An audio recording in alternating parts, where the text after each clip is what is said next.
Salut tout le monde les amis, c'est Sandy. Aujourd'hui nous sommes sur Noël et une autre théorie, pas une théorie mais une théorie sur le chapitre 3. Donc ma vidéo je pense qu'elle va s'appeler la théorie sur le chapitre 3.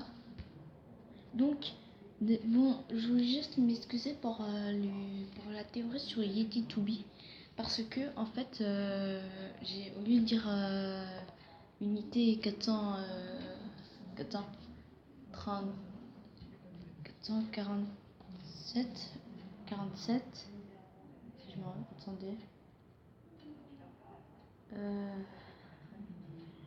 Voilà, au lieu de dire unité 437, j'ai dit unité 433. Donc ça c'était pour m'excuser. Et aussi je ferai une théorie sur Lala, une sorte de tri, parce qu'en fait il y a une sorte, j'ai bien dit de triste histoire,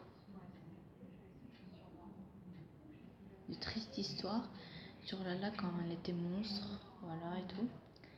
Donc moi je vous dis bon visionnage. Chapitre 3. Runaway. En entrant de la station satellite, Watchetobi rencontre un cadavre d'un Télétoubis bleu et un laser de sécurité.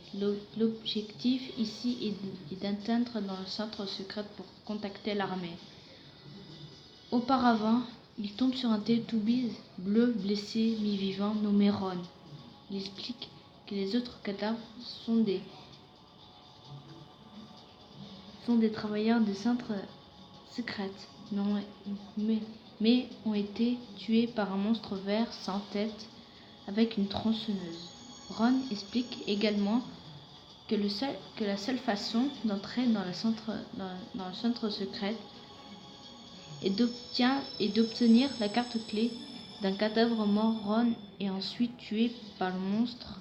Watchetobi finit par trouver la carte clé, mais sur le chemin du retour, il commence à halluciner en voyant Lala, Tinky Winky et Po dans leur état normal avant d'atteindre dans le centre secret.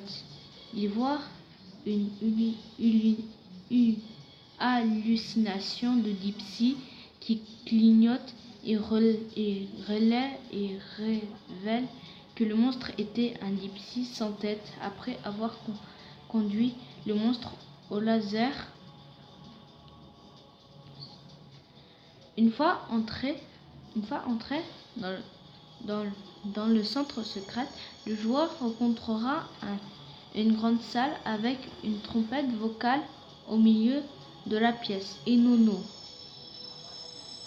Le vide bleu relève qu'il était la cause de l'infection, puis après une seconde, la voix trompette éclaire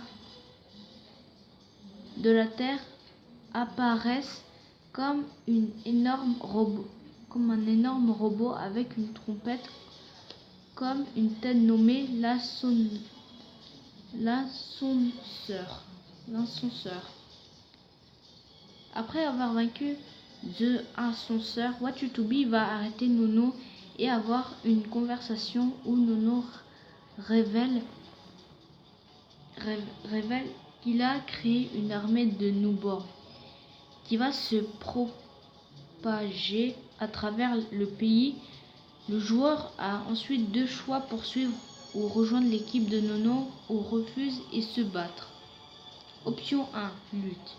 Si Watchetobi refuse de suivre Nono, il enverra Po pour combattre et tuer Watchetobi. Deux destins sont possibles. Si Watchetobi bat Po, alors il détruira Nono avec sa tronçonneuse. L'armée arrivera alors. CSGT 1000, un soldat Télétoubis, demande quel était le problème, mais avant que Watchetobi puisse expliquer toute la situation, ils sont interrompus par un soldat qui demande à le suivre pour leur montrer quelque chose. Ils ont trouvé l'armée de newborns de Nono Les derniers mots sont de Wachitubi, disent nous devons nous battre. C'est la bonne fin.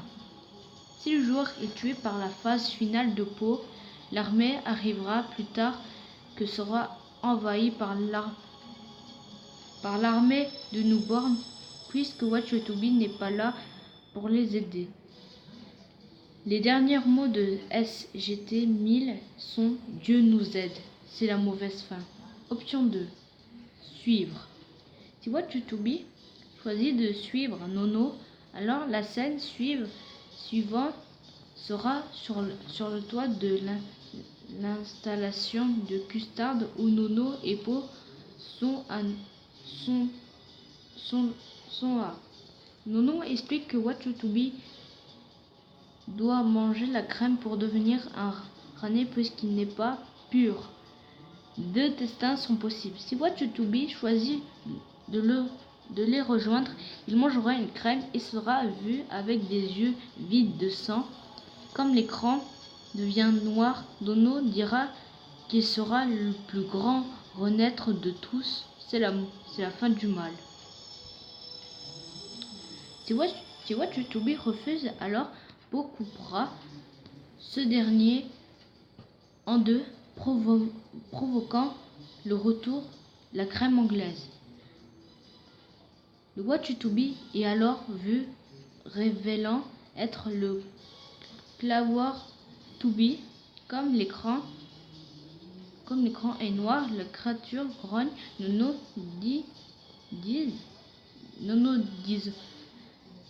disant qu'il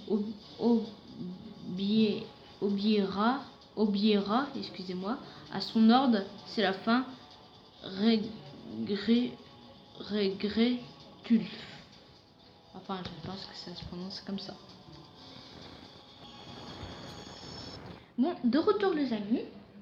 Alors donc, j'espère que cette théorie sur le chapitre 3 vous aura plu. Donc en fait, c'est vraiment très intéressant parce qu'en fait, ça parle du chapitre 3, ça parle que Wachitubi a des hallucinations, de Tingunki il a l'hypo, et aussi que le monstre vert avec une tronçonneuse sans tête, c'est Dipsy, un Dipsy sans tête. C'est vraiment très intéressant pour moi. Donc j'espère que il vous aura plu. N'hésitez pas à liker et pétez le pouce bleu. Et aussi moi je vous dis au revoir. Et aussi je pense que c'est bientôt que c'est fini les vacances. Bon, moi je vous dis au revoir.